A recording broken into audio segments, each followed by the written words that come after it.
तो गाइस कैसे हैं आप सब लोग। ब्लीडिंग फेट के एपिसोड 101 के साथ हाजिर हूं। काफी अरसे के बाद दोबारा नए चैप्टर्स आए हैं। हो सकता है कि आप पीछे वाले चैप्टर्स भूल गए हो, तो मैं आपको थोड़ा सा याद करवा देता हूं कि हमारा योंग म्योंग जो होता है वो डीमन एम्परर से फाइट करने के लिए जा रहा होता है, यानी डीमन किंग से फाइट करने के लिए उनकी टेरिटरी में घुस चुका होता है, जहां पर एंड के पर वो पॉइजन जैंग फैमिली के अंदर होता है, मास्टर जैंग के साथ फाइट कर रहा होता है। मास्टर जैंग वहां पर एक स्पेशल पिल को यूज करता है जो कि उसकी सेंसेस को बढ़ाने के लिए होता है, लेकिन उसे अपने एडवांटेज के लिए यूज कर लेता है। तो हमारे योंग म्योंग की सेंसेस वहां पर बहुत ज्यादा तेज हो चुकी होती है। वो एक निर्वाणा पिल होती है जो कि जख्मों को हील करने के लिए होती है, जिसकी वजह से सेंसेस बहुत ज्यादा तेज हो जाती हैं। योंग म्योंग अब जहां पर उसी का फायदा उठाते हुए अपनी पावर लेवल्स को इंक्रीज कर लेता है और कहता है कि अब मैं जहां पर हर एक चीज को बहुत ही क्लियरली देख सकता हूं। जबकि मास्टर जैंग इस बात से बहुत ज्यादा हैरान होते हैं और कहते हैं कि ये कैसे हो सकता है कि तुमने जहां पर निर्वाणा पिल के साइड इफेक्ट्स को इतनी आसानी के साथ कवर कैसे कर लिया, ये बिल्कुल ही पॉसिबल नहीं है। आज से पहले जहां पर ऐसा कोई भी नहीं कर पाया, तो योंग म्योंग उसे कहता है कि कोई नहीं कर पाया तो फिर मैंने जहां पर करके दिखा दिया। इसी के साथ ही योंग म्योंग वहां पर सोच रहा होता है कि यहाँ पर इस पिल के इफेक्ट्स की वजह से मुझे ये फायदा मिला है कि मेरी सेंसेस बहुत ज्यादा तेज हो गई और मेरी देखने की स्पीड और मेरी बाकी की सेंसेस भी तेज हैं,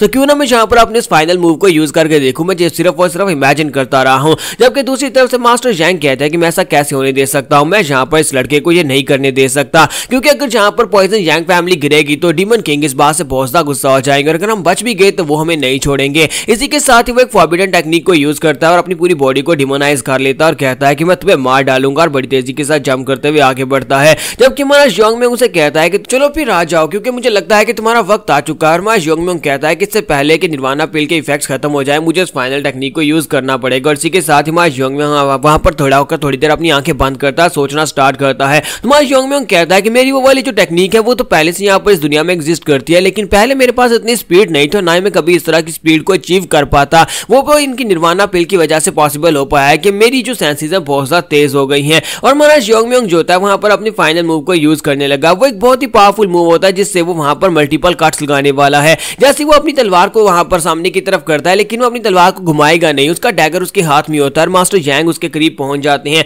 मास्टर जैंग के उसके करीब पहुंचने के बाद हमारा योंग म्योंग एक स्पेशल टेक्निक जिसे simultaneous sword manifestation countless technique कहते हैं उसको रिलीज करता है। अपने डैगर को घुमाए भी नहीं, वहां पर इतनी सारी स्ट्राइक्स लगती है कि वो बहुत ही छोटी छोटी मल्टीपल स्ट्राइक्स होती है और मास्टर जैंग की बॉडी वहां पर टुकड़े टुकड़े हो जाती है और वो भी इस बात से बहुत ज्यादा हैरान होते हैं। और इसी के साथ ही ना सिर्फ उनकी बॉडी बल्कि आसपास के उनकी पूरी फैमिली का जो एरिया आता है वो सारे का सारा उस टेक्निक के साथ हिट होने के बाद ध्वस्त हो जाता है और पूरी की पूरी फैमिली में एक भी जिंदा इंसान नहीं बचता। और वहां पर सभी को डिस्ट्रॉय करने के बाद जिंगू स्नेक उसे कहता है कि लड़के तुमने एक बहुत ही पावरफुल टेक्निक का यूज किया है, जहां पर तो एक भी लाइफ फॉर्म जिंदा नहीं बची, तुमने सभी को मार डाला है। लगता है कि तुम्हारी कॉम्प्रिहेंशन पहले से काफी ज्यादा बेहतर हो गई है। क्या इनमें से किसी एक को जिंदा नहीं छोड़ना चाहिए था ताकि हम लोग उसके पास इन्फॉर्मेशन ले सकते। तुम्हारे योंग म्योंग उसे कहता है कि हमें किसी किस्म की इन्फॉर्मेशन लेने की जरूरत नहीं है। मुझे इस वक्त सामने उस पहाड़ी के पीछे से बहुत ही जबरदस्त डिमोनिक एनर्जी महसूस हो रही है। मुझे लगता है कि डीमन एम्परर इस वक्त वहीं पर, हम लोग वहीं पर जा रहे हैं इनके डीमन किंग से फाइट करने के लिए। और इसी के साथ ही योंग म्योंग जो होता है वहां पर से सीधा सामने की तरफ जाना स्टार्ट करता है, जबकि दूसरी तरफ डीमन किंग को दिखाता है कि वो अपनी चेयर के ऊपर बैठा होता है और सोच रहा होता है कि लेफ्ट और राइट एनवॉय अभी तक वापस नहीं आए, उन्हें काफी ज्यादा देरी हो रही है।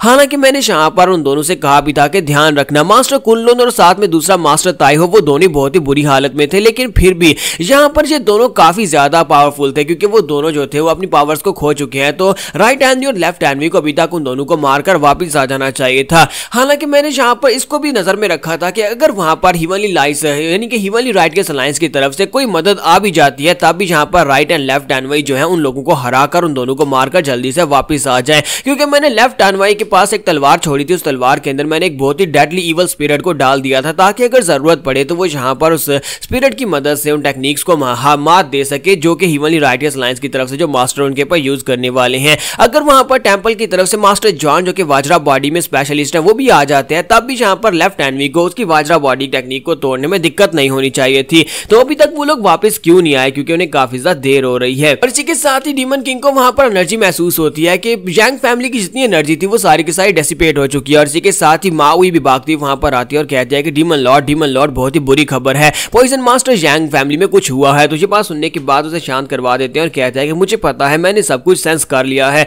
मैं चाहता हूं कि जल्दी से जाओ अपने मास्टर्स को इकट्ठा करो और नीचे जाकर कहीं पर छुप जाओ, कि वो जो भी है जिसने पॉइजन जैंग फैमिली को खत्म किया है वो आगे इसी तरफ आगे बढ़ा है। अगर वो वहां पर नहीं रुकता तो फिर यहाँ पर आकर अटैक करेगा और तुम सभी को यहाँ पर से जाकर छुपना होगा। साथ ही वो अपनी पावर्स को भी रिलीज करता है और कहता है उन लोगों को ये सबक सिखाना पड़ेगा कि डीमन सेक्टर के साथ पंगा नहीं लेना चाहिए था। और यहीं पर से नेक्स्ट सीन जो होता है हमें क्लोज डोर ट्रेनिंग का दिखाया जाता है, जहां पर उनचान एक स्पेशल टेक्निक को मास्टर करने की कोशिश कर रहा था, क्योंकि मास्टर उसे वहां पर छोड़कर आए थे और वहां पर वो एक स्पेशल टेक्निक जिसकी वजह से उसकी बॉडी के ऊपर बहुत ज्यादा जोर पड़ रहा था। उसकी बॉडी बार बार डिस्ट्रॉय होती है और बार बार रीबिल्ड होती है, जिसकी वजह से फाइनल फॉर्म में, यानी कि उसकी जो फाइनल फॉर्म होगी उसके बाद वो एक कंप्लीट एक्सट्रीम डीमन बन जाएगा। लेकिन वो दर्द जो होता है और प्रेशर होता है वो वहां पर फेस नहीं कर पा रहा था। वो कहता है कि इतना पावरफुल प्रेशर मेरे पर अभी पड़ा है। हालांकि मास्टर यहाँ पर ये प्रेशर छोड़कर कब के चले जा चुके हैं। अगर मेरे पास मेरी रिजनरेटिव पावर्स नहीं होती तो मुझे यहाँ पर दर्द महसूस भी नहीं होता और मैं यहाँ पर कब का ये सब कुछ बर्दाश्त कर चुका होता। अगर इसी तरह चलता रहा तो फिर तो मैं एक माइंडलेस मॉन्स्टर बन जाऊंगा। फिर साथ ही वो कहता है कि मैं ऐसा कैसे होने दे सकता हूँ। फिर साथ ही वो टैंक योंगम्योंग को याद करता है और कहता है कि मैं ये सब कुछ क्यों कर रहा हूँ, मैं योंगम्योंग को मारने के लिए कर रहा हूँ।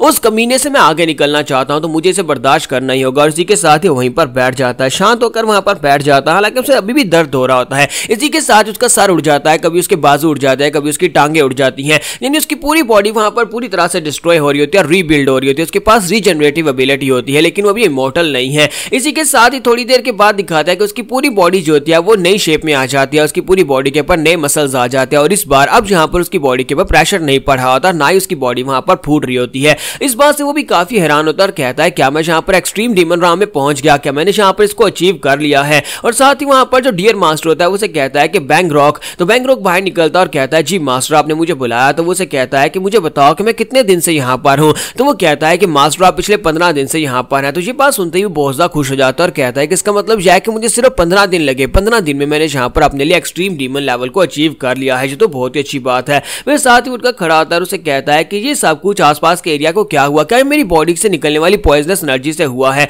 तो वो कहता है जी मास्टर आपकी बॉडी से निकलने वाली पॉइजनस एनर्जी से ये सब कुछ हुआ है। तो मूनचान कहता है तो फिर मुझे लगता है कि मुझे अपने कपड़े पहनकर जल्दी से मास्टर से मिलने के लिए जाना चाहिए। कल्ट लीडर इस वक्त मेरा इंतजार कर रहे होंगे। फिर साथ उसे आसमान के ऊपर से जबरदस्त बादल दिखाई देते हैं और उनके अंदर से लाइटनिंग निकल रही होती है। तो वो कहता है कि ये अचानक से ठंडर क्लाउड्स कहां पर से आ गए, मैंने पहले तो यहाँ पर इस तरह का वेदर चेंज होते हुए नहीं देखा। तो बैंगरॉक से वो पूछता है बैंगरॉक क्या हो रहा है। तो बैंगरॉक उसे कहता है कि मुझे लगता है कि 10,000 डीमन लीडर यहाँ पर अपीयर होने वाले हैं। ये बात सुनने के बाद मूनचान उसे कहता है क्या डीमन कल्ट लीडर यहाँ पर आ रहे हैं। तो वो कहता है नहीं, डीमन कल्ट लीडर की बात नहीं हो रही। डीमन कल्ट लीडर के ऊपर भी एक सुप्रीम बीइंग है, यानी कि उनका भी एक मास्टर है जो कि बहुत ज्यादा पावरफुल है, उसे 10,000 डीमन लीडर कहते हैं, वो यहाँ पर अपीयर होने वाला है। और मूनचान इस बात से और भी हैरान हो जाता है और कहता है कि ऐसा कैसे हो सकता है। और इसी के साथ ही आसमान के ऊपर से गॉड लाइक फिगर जो होता है वो नीचे उतरता है। हालांकि वो से एक डीमन एम्परर ही होता है, तो वहां पर से नीचे उतरता है और वहां पर उसके सामने आ जाता है। तो बैंगरॉक उसे कहता है कि यही है हिवनली डीमन, ये हमारा हिवनली डीमन है जो कि डीमन एम्परर तुम्हारे डीमन मार्लिनी कल्ट लीडर का भी मास्टर है। तो मूनचान सोच रहा होता है कि वाकई में यहाँ पर एक और पावरफुल एग्जिस्टेंस है जो कि हमारे कल्ट लीडर से भी ज्यादा पावरफुल हो सकती है। मैंने तो ऐसा बिल्कुल भी नहीं सोचा था। और जहां पर हम लोग अपनी एपिसोड 101 का एंड करेंगे, नेक्स्ट एपिसोड में देखेंगे कि ये वाला हिवनली डीमन यहाँ पर क्यों अपीयर हुआ है। तो एपिसोड के एक्सप्लेनेशन अच्छे लगे तो कमेंट करके जरूर बताइएगा। वीडियो को लाइक करना मत भूलिएगा। Thank you.